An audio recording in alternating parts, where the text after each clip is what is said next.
أهلا وسهلا ومرحبا بكم حبيباتي، إن شاء الله تكونوا كامل بخير وعلى خير. مرحبا بكم اليوم في فيديو جديد ووصفة جديدة.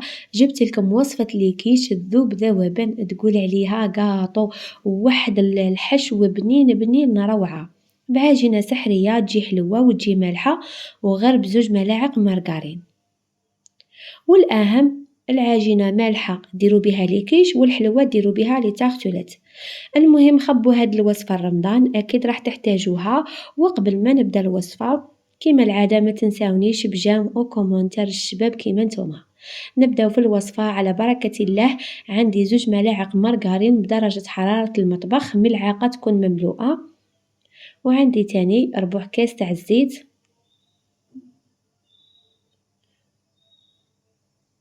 الكاس تاع وليد تاع 220 مليلتر. عندي تاني نصف ملعقة كبيرة تاع السكر، وربع ملعقة كبيرة تاع الملح. نزيد نضيف تاني ربع كاس تاع الماء وصفار بيضاء. هنا اللي عندهم حساسية من البيض تقدروا تستغناو عليه، يعني ديروا كامل المكونات والصفار ما ديروش.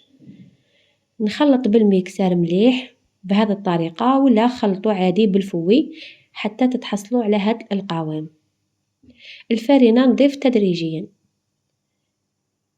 في هاد الوصفة ما غاديش نقول لكم العبر نيشان، يعني انا هاد العجينة تقريبا دات لي 2.5 كيسان تاع الفرينة، وانتوما هو عينكم هي ميزانكم، كل وحده وكيفاه. كاين اللي تدي لها 2 كيسان، كاين اللي تدي لها 3 كيسان، حساب العجينه لازم تكون متماسكه، ما تكونش طريه بزاف. لو كان ديروها طريه غادي غير طيبوا هادو لي كيش، غادي يهبطوا لكم. على هذا لازم تكون العجينه متماسكه بهذه الطريقه. شوفوا العجينه كيف راها دايره. نغطيها بكيس بلاستيكي ونخليها بجهه. نجيب هادو ليمون الشكل الدائري وهذا الشكل الأوفال، نحكم العجينة ونحلها مليح في الأطراف وممتني في الوسط، هكذا باه يجيكم الشكل تاع ليكيش هايل وما تجيكمش الحبة منفوخة في الوسط. نكمل كامل الحبات بنفس الطريقة.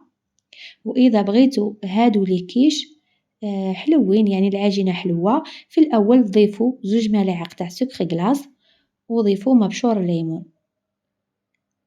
يعني عوض لا ديروا نصف ملعقة كبيرة تاع السكر، ديروا مباشرة 2 ملاعق تاع سكر غلاس ومبشور الليمون، هذا مكان. وعمروهم عادي بالكريم باتيسير، وزينوهم تاني بالفواكه. شوفوا كي كملت كامل الحبات غادي مباشرة ندخلهم للمجمد، نخليهم واحد ربع ساعة. بعد لي يبردوا ربع ساعة نجيب هكذا كي غدو ونثقبهم ونطيبهم في الرف الوسطاني، غير نشوفهم هكذا نشفوا نعاود نحمرهم غير شوية من الفوق. وهذا هما ليكيش جاو روعة. شوفوا يجوا يتفتوا كيما القاطو، ها راكم تشوفوا بعينيكم. حتى بغيتوا هذه الوصفة يعني تعتمدوها كمشروع، ابداو من دروك، راه عليهم الطلب بكثرة. نروحو مباشرة للحشو، والحشو يبقى اختياري. أنا في مقلاة درت شوية تاع زيت، درت حبة تاع البصل متوسطة قطعتها هكذا، نضيف شوية تاع اللحم، ونضيف تاني دجاج هكذا مطحون، نقليه غاية، ونضيف له لي زيبيس عادي، شوية تاع الحرور، شوية تاع مسكجبير، شوية تاع توم بودرة والكركم. توابل يعني نتوما اللي بغيتو ديروه. نخلي هاد اللحم يتقلى مليح مليح، ومن بعد راح نضيف الفرماج. راكم تعرفوا يعني كلش راه على الفرماج. لا درتو فرماج رابي ديرو، ولا بغيتو ديرو مثلثات انا درت غير مثلثات وزدت كريمه سائله. الكريمه السائله راح نحتاجو غير شويه، لا تاني ما عندكمش تقدروا تستغناو عليها عادي. شوفوا هنايا نضيف غير 3 حبات، ونضيف غير شويه تاع كريمه سائله، هذا مكان. هيا خواتاتي الا لحقتوا لهنا ومازال ما ضغطتوش على الجنب، فضلا وليس امرا حبيباتي دعموني وفرحوني بتعليق وجيم، هكذا باه نزيد نتحفز ونحط لكم وصفات اكثر واكثر. نخلي هذه الكريمه حتى تنشف، ومباشرة نعاودو نعمرو هادوك لي كيش ونطيبوهم. راهي طريقة سهلة وأسهل منها مكاش، على بالي كامل هاد الوصفة راح تحتاجوها إن شاء الله في رمضان. شوفوا هنايا بعد ما طابت لي هذاك اللحم والكريمة نشفت، ضفت حبة تاع البيض ونضيف هنايا الفرماج رابي ونخلط ونعمر هادو لي كيش. شوفوا وندخلهم يطيبوا في الفرن، يطيبوا لي هكذا كي نشوف هذه لافاخس نشفت نزيد نحمرها من الفوق وراهي واجدة. أما التزيين يبقى اختياري أنا راح نوريلكم واحد التزيين درتو.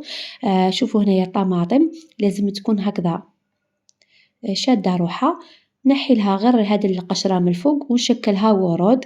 على بالي كامل راح تسقسوني على التزيين لأنه بزاف في التعليق يكتبوا لي ما راكيش تكملي لنا الفيديو والتزيين. هادو درتهم ورود عاديين، وبعد ما طابوا لي هادوك لي كيش زينتهم هكذا في الوسط ودرت شوية تاع القزبر كيما هكذا ولا معدنوس. وهذه هي الوصفة والشكل النهائي. ومام هادوك الأوفال درت لهم غير المايونيز وزينتهم بشوية تاع سانوج وشوية تاع زيتون كحل.